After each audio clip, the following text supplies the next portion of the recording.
सुप्रभात बच्चों हमने संस्कृत रुचिरा में पाठ 1 और 2 पूरे किए और व्याकरण में हमने सर्वनाम शब्द किया। अगर किसी भी बच्चे का काम अधूरा है, उसके पास वीडियो या पीडीएफ नहीं आया है, तो आप मुझसे ले सकते हो। सबके पास मेरे नंबर हैं, तो कोई भी बच्चा मुझसे इसका पीडीएफ ले सकता है और सबको काम ये कंप्लीट करना है। और ये बेटा हिंदी की मैं पहले भी बता चुकी हूँ। कई बच्चे कॉल करके पूछ रहे हैं कि मैम हिंदी का में ही करना है। नहीं बेटा, यह काम हिंदी की नोटबुक में नहीं करना है। आपको ये संस्कृत की अलग से नोटबुक बनानी है और उसी में ही आपको ये काम करना है। और मैं अभ्यास में आपको हमेशा टिक लगा के दूंगी, तो आपको वैसे नीचे भी लिखा होता है, तो उसके अकॉर्डिंग आपको काम करना है कि जो क्वेश्चंस मैंने टिक लगाए हैं अभ्यास के, वही आपको फिर नोटबुक में लिखना है। बाकी आपको बुक में ही फिल करना है। याद रखना, ये बार बार पूछने की बातें नहीं आती, ठीक है। और वर्ड मीनिंग आपको सारे ही करने होंगे। मैं बता दूंगी, अगर आपको कभी वर्ड मीनिंग मैंने टिक लगाए होंगे तो उसके अकॉर्डिंग आपको करना है, ठीक है। तो आज हम पाठ 3 पढ़ेंगे। तृतीय पाठ स्वावलंबनम। स्वावलंबनम का क्या अर्थ होता है? स्वावलंबनम का अर्थ होता है जो अपना काम खुद करता है, स्वयं करता है। समझ में आया कि जो अपना काम खुद करता है उसे स्वावलंबनम कहते हैं। और इस पाठ में संख्यावाची शब्द, संख्यावाची शब्द आए हैं। संख्या क्या होती है? जैसे हिंदी में आप 1 2 3 4 5 ऐसे ही होता है, तो ऐसे ही संस्कृत में भी संख्या होती हैं, तो वो इस पाठ में आई है। तद का मतलब होता है वह, एतद यह, ठीक है। यह और वह का प्रयोग यहाँ पे हुआ है, ठीक है। तो यहाँ पे कृष्णमूर्ति और श्रीकंठस्य मित्रे आस्ताम। श्री कृष्णमूर्ति और श्रीकंठ क्या थे? 2 मित्र थे। श्रीकंठस्य पिता समृद्ध आसीत्। श्रीकंठ के पिता अमीर थे। अतः तस्य भवने सर्वविधानि सुख साधनानि आसन। अतः का अर्थ था इसलिए, तस्य भवने उसके भवन में हर तरह की सुख सुविधाएं थी। तस्मिन् विशाले भवने चत्वारिंशतः स्तंभा आसन। तस्मिन् मतलब उसके विशाल बड़े भवन में 40 खंबे थे। कि ये जो दोनों मित्र थे, जो कृष्णमूर्ति था वो बहुत ही गरीब था, लेकिन श्रीकंठ था वो अमीर था। उसके घर में हर तरह की सुख सुविधाएं थी। उसका भवन कैसा था ये बताया गया है कि उसके बड़े घर में 40 खंबे थे। तस्य 18 प्रकोष्ठेषु 50 गवाक्षा चतुश्चत्वारिंशत् द्वाराणि 63 विद्युत व्यंजनानि च आसन। उसके घर में क्या थे? प्रकोष्ठेषु होता है कमरे। उसके घर में 18 होता है 18 कमरे, 50 गवाक्षा 50 खिड़कियां और चतुश्चत्वारिंशत् मतलब 44 दरवाजे। 63 का अर्थ होता है 36 विद्युत व्यंजनानि 36 बिजली के पंखे थे। तत्र 10 सेवका निरंतरम कार्य कुर्वन्ति समय। वहां 10 नौकर निरंतर का अर्थ होता है लगातार काम करते थे। परंतु कृष्णमूर्ति माता पिता च निर्धनौ कृषक दंपति। लेकिन जो कृष्णमूर्ति थे उनके माता पिता एक गरीब किसान पति पत्नी थे। तस्य गृहम् आडंबर विहीनम साधारणश्च आसीत्। उसका घर भारी दिखावे से रहित साधारण घर था। आगे समझ में? तो एक बार हम दोबारा हिंदी देख लो इसकी। कृष्णमूर्ति और श्रीकंठ 2 मित्र थे। श्रीकंठ के पिता बहुत अमीर थे। उसके बड़े घर में हर तरह की सुख सुविधाएं थी। उसके घर में हर तरह की सुख सुविधाएं थी। उसके विशाल बड़े घर में 40 खंबे थे। उसके घर में 18 कमरे, 50 खिड़कियां, 44 दरवाजे और 36 बिजली के पंखे थे। वहां 10 नौकर दिन रात काम करते थे। परंतु कृष्णमूर्ति के माता पिता एक गरीब किसान पति पत्नी थे। उनका घर भारी दिखावे से रहित साधारण घर था। इतना आपको समझ में आ गया होगा। आगे करते हैं। एकदा श्रीकंठ तेन स प्रातः नववादने तस्य गृहम् अगच्छत्। एकदा का अर्थ होता है एक बार, श्रीकंठ तेन उसके साथ, प्रातः सुबह, नववादने 9 बजे, तस्य गृहम् अगच्छत् उसके घर गया। एक बार श्रीकंठ सुबह 9 बजे उसके घर गया। किसके घर गया? कृष्णमूर्ति के घर गया। कि एक बार है ना, वो सुबह उसके घर चला जाता है, सुबह प्रातः के 9 बजे। तत्र कृष्णमूर्ति तस्य माता पिता च सवशक्त्या श्रीकंठस्य आतिथ्यम अकुर्वन्।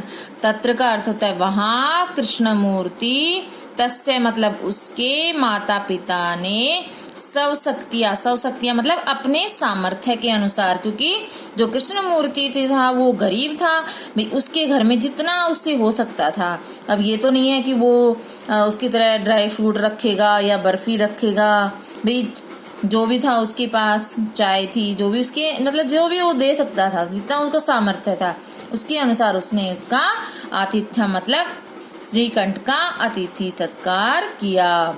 वहां कृष्णमूर्ति के माता पिता ने उसका अपने सामर्थ्य के अनुसार श्रीकंठ का अतिथि सत्कार किया। एतत् सुदृष्ट्वा श्रीकंठ अकथयत्। यह देखकर श्रीकंठ ने कहा, मित्र, अहम भवताम सत्कारेण संतुष्टो अस्मि। तो श्रीकंठ कहता है कि मित्र, अहम मतलब मैं, भवताम मतलब तुम्हारे, सत्कारेण मतलब सत्कार से, संतुष्टो अस्मि खुश हूँ। तो वो कहता है कि श्रीकंठ कहता है कि मित्र, मैं तुम्हारे अतिथि सत्कार से बहुत खुश हूँ। केवलम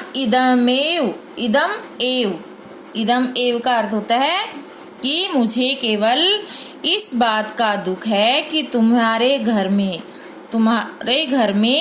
एको अपि भृत्य नास्ति। एको अपि मतलब कोई भी, भृत्य का अर्थ होता है नौकर, कि तुम्हारे घर में कोई भी नौकर नहीं है। वो कहता है कि मुझे तो केवल इस बात का दुख है कि भाई तुम्हारे घर में तो कोई भी नौकर नहीं है।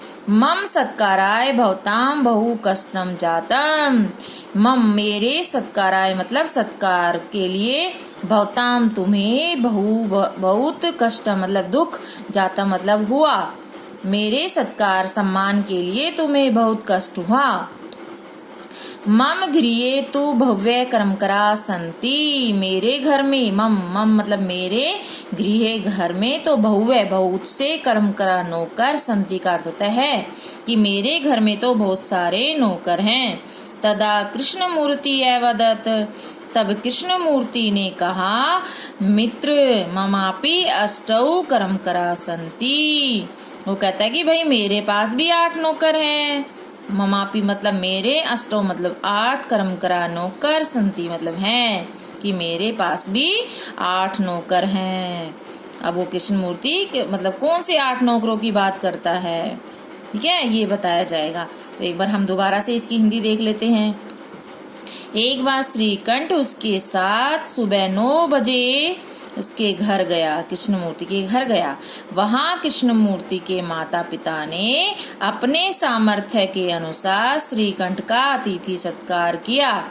यह देखकर श्रीकंठ ने कहा, मित्र, मैं तुम्हारे अतिथि सत्कार से बहुत खुश हूँ। मुझे केवल इस बात का दुख है कि तुम्हारे घर में कोई भी नौकर नहीं है। मेरे सम्मान में तुम्हें बहुत कष्ट हुआ। मेरे घर में तो बहुत सारे नौकर हैं। तब कृष्णमूर्ति ने कहा, मित्र, मेरे पास भी 8 नौकर हैं। तो अब ये बताएगा कि 8 नौकर कौन से हैं। ते चै द्वौ पादौ, वे हैं 2 पैर। दौ मतलब 2, पादौ मतलब पैर। द्वौ हस्तौ 2 हाथ। द्वे नेत्रे 2 नेत्र, नेत्र मतलब आंख, 2 आंख। द्वे श्रोत्रे, श्रोत्रे का अर्थ होता है 2 कान आदि। वो कहता है कि मेरे पास भी 8 नौकर हैं, 2 पैर, 2 हाथ और 2 कान और 2 आंखें। एते प्रतिक्षणम मम सहायका, एते मतलब ये सब, प्रतिक्षणम मतलब हर समय, मम सहायका मेरे ही अधीन है। कि भाई कि तुम्हारे नौकर तो कभी भी जैसे छुट्टी पे हो सकते हैं या बीमार भी हो जाएंगे, तो उसके बाद तो तुम्हें अपना काम खुद करना पड़ेगा। लेकिन जो मेरे नौकर हैं, हाथ पैर का जैसे कान और आंखें, ये तो हर समय मेरे अधीन रहती हैं, जब मैं चाहूँ उनसे काम करा सकता हूँ। किंतु तव भृत्या सदैव सर्वत्र च उपस्थिता भवितुम न शक्नुवन्ति। किंतु तव मतलब तुम्हारे, भृत्या का अर्थ होता है नौकर, सदैव मतलब हमेशा, किंतु तुम्हारे नौकर हर समय, सर्वत्र मतलब सदैव हमेशा, हर जगह उपस्थित नहीं, भवितु मतलब उपस्थित नहीं, शक्नुवन्ति मतलब उपस्थित नहीं हो सकते। वो कहता है किंतु तुम्हारे नौकर तो हमेशा हर जगह उपस्थित नहीं हो सकते। त्वम तू सर्वकाराय भृत्याधीन, त्वम मतलब तुम, तो सर्वकारा मतलब हर काम के लिए नौकरों के ही अधीन हो। यदा यदा ते अनुपस्थिता, जब जब वे अनुपस्थिता मतलब अनुपस्थित होते हैं, मतलब छुट्टी पे होते हैं। तदा तदा तव कष्टम अनुभवसी, तब तब तुम्हें कष्ट उठाना पड़ता है। क्योंकि जो काम नौकरों से कराते हैं और किसी दिन कारणवश मान लो नहीं आ पाते, तो उनको बहुत कष्ट होता है, क्योंकि उनको आदत नहीं होती काम करने की, तो वो अपना काम नहीं कर पाते। तो और जो अपना काम खुद करता है, स्वयं करता है, उसको कहते हैं कि उसे स्वावलंबने तु सर्वदा सुखमेव। स्वावलंबने मतलब जो अपना काम खुद करता है, तू सर्वदा सुखमेव, सुखम एव, वह क्या होता है हमेशा, सुखम एव वह हमेशा क्या होता है सुखी रहता है। कि जो अपना काम खुद करता है वह हमेशा सुखी रहता है। न कदापि कष्टम भवति, उसे कभी भी कष्ट नहीं होता। तो एक बार फिर से देखेंगे, वो बताता है कि कृष्णमूर्ति कहता है कि मेरे पास भी 8 नौकर हैं, 2 कान, 2 आंखें, 2 हाथ और 2 पैर। फिर कहता है कि ये हर समय मेरे ही अधीन रहते हैं, किंतु तुम्हारे नौकर हमेशा उपस्थित नहीं रह सकते। तुम तो हर काम के लिए नौकरों के ही अधीन हो। जब जब वे अनुपस्थित रहते हैं, तब तब तुम्हें बहुत कष्ट उठाना पड़ता है। और जो अपना काम खुद करता है उसे कभी भी कष्ट नहीं होता। और जो मतलब वो हमेशा सुखी रहता है और उसे कभी भी कष्ट नहीं होता। श्रीकंठ वदत्, श्रीकंठ ने कहा, मित्र तब वचनानि श्रुत्वा मम मनसी महती प्रसन्नता जाता। कि श्रीकंठ कहता है कि मित्र तुम्हारे वचनों को सुनकर मेरे मन में भी बहुत प्रसन्नता हुई। अधुना अब एमपि मैं भी अपना कार्य स्वयं करूंगा। भवतु वो कहता है अच्छा, सार्धद्वादशवादनम, इदम मतलब अब, अच्छा अब वो कहता है कि अब 12:30 बज गए हैं। सांप्रतम गृहम चलामी, अब मैं घर चलता हूँ। ठीक है, दोबारा से एक बार देख लेते हैं। श्रीकंठ ने कहा, मित्र तुम्हारे वचनों को सुनकर मेरे मन में बहुत प्रसन्नता हुई। अब से मैं अपना कार्य स्वयं करूंगा। कि कहता है कि अब मैं जितना भी मेरा काम है वो मैं खुद करूंगा, कभी नौकरों से नहीं करवाऊंगा। अच्छा 12:30 बज गए हैं, अब मैं घर चलता हूँ। इस पाठ से हमें ये शिक्षा मिलती है कि हमें अपना कार्य स्वयं करना चाहिए। कई बच्चे होते हैं कि जो अपने काम के लिए भी अपने माँ बाप या नौकरों के ऊपर आश्रित रहते हैं। ऐसा नहीं करना चाहिए। अपना सारा काम हमें खुद करना चाहिए। तो क्या आप इतने छोटे बच्चे तो नहीं हो कि आप अपना काम खुद नहीं कर सकते? ना, कई बच्चे तो बैठे बैठे पानी मांगने लग जाते हैं, है ना, कभी खाना खा के कभी अपनी प्लेट भी नहीं रख के आते। तो ये काम, ऐसे छोटे छोटे काम हमें खुद करने चाहिए। तो एक बार हम दोबारा से पूरी हिंदी करते हैं, ठीक है। कृष्णमूर्ति और श्रीकंठ दो मित्र थे। उसके घर, श्रीकंठ था, उसके पिता बहुत अमीर थे। उसके बड़े घर में हर तरह की सुख सुविधाएं थी। उसके बड़े घर में 40 खंबे थे। उसके 18 कमरे, 50 खिड़कियां, 44 दरवाजे और 36 बिजली के पंखे थे। वहां 10 नौकर दिन रात काम करते थे। परंतु कृष्णमूर्ति के माता पिता एक गरीब किसान पति पत्नी थे। उसके घर में कोई भारी दिखावा नहीं था और वह साधारण घर था। एक बार श्रीकंठ उसके साथ सुबह 9 बजे उसके घर गया। किसके घर गया? कृष्णमूर्ति के घर गया। वहां कृष्णमूर्ति के माता पिता ने अपने सामर्थ्य के अनुसार श्रीकंठ का अतिथि सत्कार किया। यह देखकर श्रीकंठ ने कहा, मित्र, मैं तुम्हारे अतिथि सत्कार से बहुत खुश हूँ। मुझे केवल इस बात का दुख है कि तुम्हारे घर में कोई भी नौकर नहीं है। मेरे सम्मान में तुम्हें बहुत कष्ट हुआ। मेरे घर में तो बहुत सारे नौकर हैं। कृष्ण जो श्रीकंठ है वो कहता है कि भाई मेरे घर में तो बहुत सारे नौकर हैं, लेकिन तुम्हें, मतलब तुम्हारे घर में कोई भी नौकर नहीं है, जिसके कारण तुम्हें मतलब बहुत कष्ट उठाना पड़ा। समझ में आ गया? कि वो कहता है कि भाई, यह देखकर श्रीकंठ ने कहा, मित्र, मैं तुम्हारे अतिथि सत्कार से बहुत खुश हूँ। मुझे केवल इस बात का दुख है कि तुम्हारे घर में कोई भी नौकर नहीं है। मेरे सत्कार के लिए तुम्हें बहुत कष्ट उठाना पड़ा। मेरे घर में तो बहुत सारे नौकर हैं। तब कृष्णमूर्ति कहता है, मित्र, मेरे पास भी 8 नौकर हैं। 2 पैर, 2 हाथ, 2 आंखें और 2 कान। ये हर समय मेरे ही अधीन हैं, किंतु तुम्हारे नौकर हर समय उपस्थित नहीं रह सकते। तुम तो हर काम के लिए नौकरों के अधीन हो। जब जब वे अनुपस्थित रहते हैं तब तब तुम्हें बहुत कष्ट उठाना पड़ता है। और जो अपना काम खुद करता है उसे कभी भी, वह हमेशा क्या रहता है? सुखी रहता है। कि जो अपना काम खुद करता है, स्वयं करता है, नौकरों के ऊपर अधीन नहीं रहता, वह हमेशा सुखी रहता है। उसे कभी भी कष्ट नहीं होता। फिर श्रीकंठ कहता है, मित्र, तुम्हारे वचनों को सुनकर मेरे मन में बहुत प्रसन्नता हुई। कि मैं बहुत खुश हुआ कि तुम्हारे वचनों को सुनकर कि हमें अपना काम खुद करना चाहिए। वो कहता है कि अब से मैं भी अपना काम खुद करूंगा, मैं नौकरों के ऊपर आश्रित नहीं रहूंगा। वो कहता है, अच्छा, अब 12:30 बज गए हैं। ये देखो यहाँ पे सार्ध द्वादश, सार्ध का अर्थ होता है आधा, आधा द्वादश मतलब 12, 12:30, साढ़े कहते हैं, 12:30 बज गए हैं। सांप्रतम अब मैं घर चलता हूँ।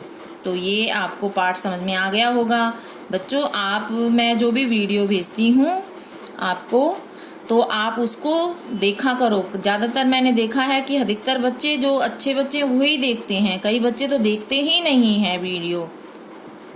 तो जब आप वीडियो नहीं देखोगे तो आपको समझ में कैसे आएगा?